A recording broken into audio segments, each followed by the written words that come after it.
خانہ کعبہ میں تانبے کے 2 بت تھے، ان کے نام اصاف اور نائلہ تھے۔ طواف کرتے وقت مشرک برکت حاصل کرنے کے لیے ان کو چھوا کرتے تھے۔ حضرت زید بن حارثہ رضی اللہ عنہ فرماتے ہیں، ایک مرتبہ اب بیت اللہ کا طواف کر رہے تھے، میں بھی اب کے ساتھ تھا۔ جب میں طواف کے دوران ان بتوں کے پاس سے گزرا تو میں نے بھی ان کو چھوا۔ نبی پاک نے فورا فرمایا، ان کو ہاتھ مت لگاؤ۔ اس کے بعد ہم طواف کرتے رہے۔ میں نے سوچا ایک بار پھر بتوں کو چھونے کی کوشش کروں گا تاکہ پتہ تو چلے ان کو چھونے سے کیا ہوتا ہے اور اپنے کس لیے مجھے روکا ہے۔ چنانچہ میں نے ان کو پھر چھیولیا، تب اپنے سخت لہجے میں فرمایا، کیا میں نے تمہیں ان کو چھونے سے منع نہیں کیا تھا؟ اور میں قسم کھا کر کہتا ہوں، نبی پاک کبھی بھی کسی بت نہیں چھوا یہاں تک کہ اللہ نے آپ کو نبوت عطا فرما دی اور آپ پر وحی نازل ہونے لگی۔ اسی طرح اللہ تعالی حرام چیزوں سے بھی اب کی حفاظت فرماتے تھے۔ مشرک بتوں کے نام پر جانور قربان کرتے تھے، پھر یہ گوشت تقسیم کر دیا جاتا تھا، پکا کر کھلا دیا جاتا تھا، لیکن اپنے کبھی بھی ایسا گوشت نہ کھایا۔ خود اپنے ایک بار ارشاد فرمایا، میں نے کبھی کوئی ایسی چیز نہیں چکھی جو بتوں کے نام پر ذبح کی گئی ہو یہاں تک کہ اللہ تعالی نے مجھے نبوت عطا کر دی۔ اسی طرح اب سے پوچھا گیا، کیا اپنے بچپن میں کبھی بت پرستی کی؟ اپنے ارشاد فرمایا نہیں۔ اب سے پھر پوچھا گیا، آپ نے کبھی شراب پی؟ جواب میں ارشاد فرمایا نہیں، حالانکہ اس وقت مجھے معلوم نہیں تھا کہ کتاب اللہ کیا ہے اور ایمان کی تفصیل کیا ہے۔ اب کے علاوہ بھی اس زمانے میں کچھ لوگ تھے جو جانوروں کے نام ذبح کیا گیا گوشت نہیں کھاتے تھے اور شراب کو ہاتھ نہیں لگاتے تھے۔ بچپن میں اپنے بکریاں بھی چرائیں، اب مکہ کے لوگوں کی بکریاں چرایا کرتے تھے، معاوضے کے طور پر آپ کو ایک سکہ دیا جاتا تھا۔ آپ فرماتے ہیں، اللہ تعالی نے جتنے نبی بھیجے ان سب نے بکریاں چرانے کا کام کیا۔ میں مکہ والوں کی بکریاں قرارے سکہ کے بدلے چرایا کرتا تھا۔ مکہ والوں کی بکریوں کے ساتھ آپ اپنے گھر والوں اور رشتہ داروں کی بکریاں بھی چرایا کرتے تھے۔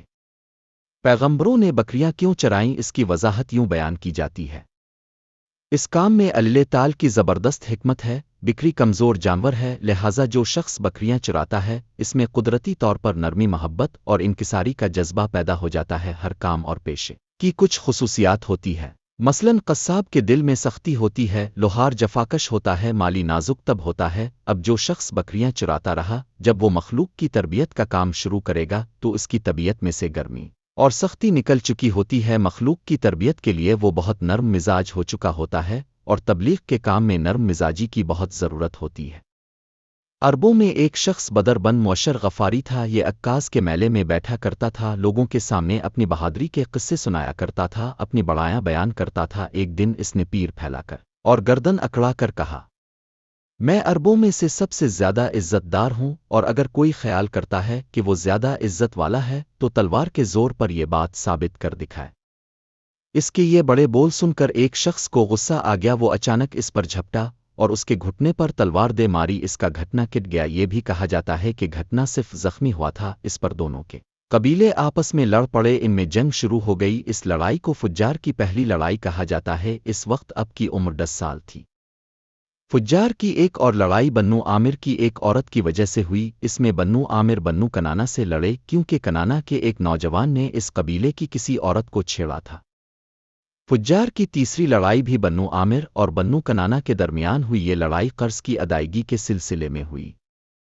فجار کی ان تینوں لڑائیوں میں نبی نے کوئی حصہ نہیں لیا، البتہ فجار کی چوتھی لڑائی میں اپنے شرکت فرمائی تھی۔ عربوں کے ہاں 4 مہینے ایسے تھے کہ ان میں کسی کا خون بہانا جائز نہیں تھا۔ یہ مہینے ذوالقعدہ، ذوالحج، محرم اور رجب تھے۔ یہ لڑائیاں چونکہ حرمت کے ان مہینوں میں ہوئیں اس لیے ان کا نام فجار کی لڑائیاں رکھا گیا۔ فجار کا معنی ہے گناہ، یعنی یہ لڑائیاں ان کا گناہ تھا۔ چوتھی لڑائی جس میں نبی کریم نے بھی حصہ لیا اس کا نام فجار برواز ہے۔ یہ لڑائی اس طرح شروع ہوئی، قبیلہ بنو کنانا کے براز نامی ایک شخص نے ایک آدمی عروہ کو قتل کر دیا۔ عروہ کا تعلق قبیلہ ہوازن سے تھا۔ یہ واقعہ حرمت والے مہینے میں پیش آیا۔ براز اور عروہ کے خاندان کے لوگ یعنی بنو کنانا اور ہوازن اس وقت عکاز کے میلے میں تھے۔ وہیں کسی نے بنو کنانا کو یہ خبر پہنچا دی کہ براز نے عروہ کو قتل کر دیا ہے۔ یہ خبر سن کر بنو کنانا کے لوگ پریشان ہوئے کہ کہیں میلے ہی میں ہوازن کے لوگ ان پر حملہ نہ کر دیں، اس طرح بات بہت بڑھ جائے گی۔ چنانچہ وہ لوگ مکہ کی طرف بھاگ نکلے۔ ہوازن کو اس وقت تک خبر نہیں ہوئی تھی، انہیں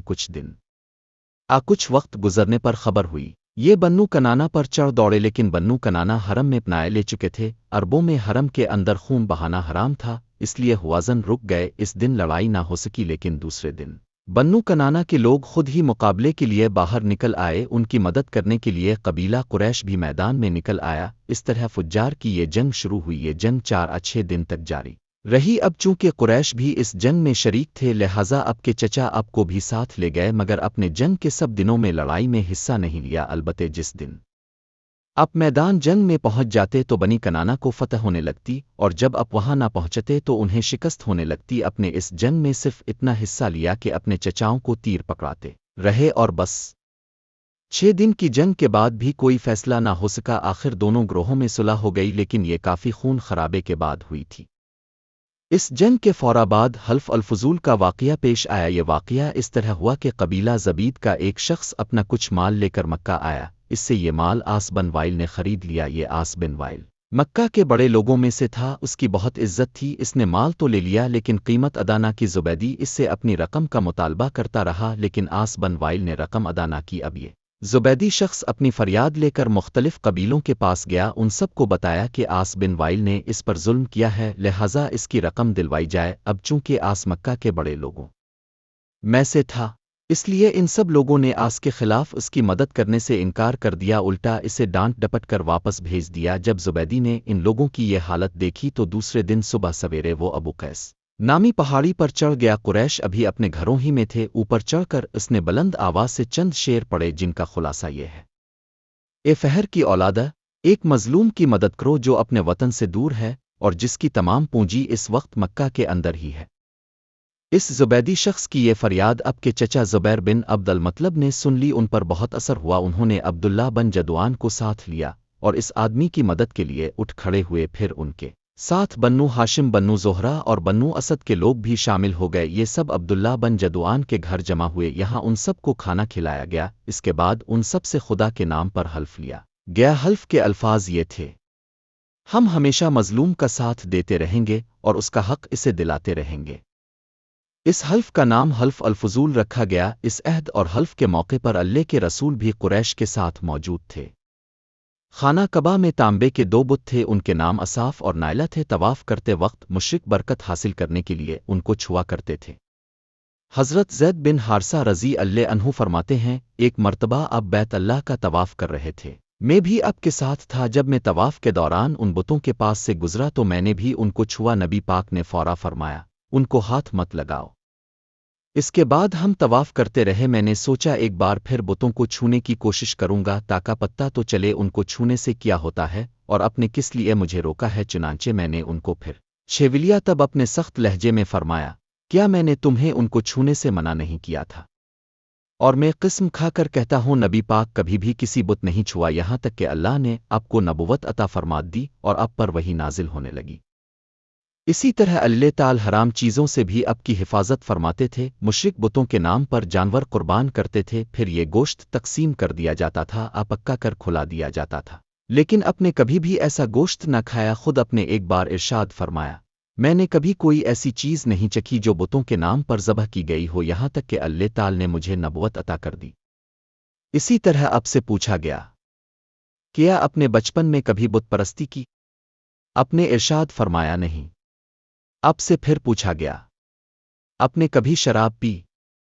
جواب میں ارشاد فرمایا، نہیں، حالانکہ اس وقت مجھے معلوم نہیں تھا کہ کتاب اللہ کیا ہے اور ایمان کی تفصیل کیا ہے۔ اب کے علاوہ بھی اس زمانے میں کچھ لوگ تھے جو جانوروں کے نام ذبح کیا گیا گوشت نہیں کھاتے تھے اور شراب کو ہاتھ نہیں لگاتے تھے۔ بچپن میں اپنے بکریاں بھی چرائیں۔ اب مکہ کے لوگوں کی بکریاں چرایا کرتے تھے، معاوضے کے طور پر آپ کو ایک سکہ دیا جاتا تھا۔ آپ فرماتے ہیں، اللہ تعالی نے جتنے نبی بھیجے ان سب نے بکریاں چرانے کا کام کیا۔ میں مکہ والوں کی بکریاں قرارے سکہ کے بدلے چرایا کرتا تھا۔ مکہ والوں کی بکریوں کے ساتھ آپ اپنے گھر والوں اور رشتہ داروں کی بکریاں بھی چرایا کرتے تھے۔ پیغمبروں نے بکریاں کیوں چرائیں، اس کی وضاحت یوں بیان کی جاتی ہے، اس کام میں اللہ تعالی کی زبردست حکمت ہے۔ بکری کمزور جانور ہے، لہٰذا جو شخص بکریاں چراتا ہے اس میں قدرتی طور پر نرمی، محبت اور انکساری کا جذبہ پیدا ہو جاتا ہے۔ ہر کام اور پیشے کی کچھ خصوصیات ہوتی ہے، مثلاً قصاب کے دل میں سختی ہوتی ہے، لوہار جفاکش ہوتا ہے، مالی نازک تب ہوتا ہے۔ اب جو شخص بکریاں چراتا رہا، جب وہ مخلوق کی تربیت کا کام شروع کرے گا تو اس کی طبیعت میں سے گرمی اور سختی نکل چکی ہوتی ہے مخلوق کی تربیت کے لیے وہ بہت نرم مزاج ہو چکا ہوتا ہے اور تبلیغ کے کام میں نرم مزاجی کی بہت ضرورت ہوتی ہے۔ عربوں میں ایک شخص بدر بن معشر غفاری تھا، یہ عکاز کے میلے میں بیٹھا کرتا تھا، لوگوں کے سامنے اپنی بہادری کے قصے سنایا کرتا تھا، اپنی بڑایاں بیان کرتا تھا۔ ایک دن اس نے پیر پھیلا کر اور گردن اکڑا کر کہا، میں عربوں میں سے سب سے زیادہ عزت دار ہوں، اور اگر کوئی خیال کرتا ہے کہ وہ زیادہ عزت والا ہے تو تلوار کے زور پر یہ بات ثابت کر دکھائے۔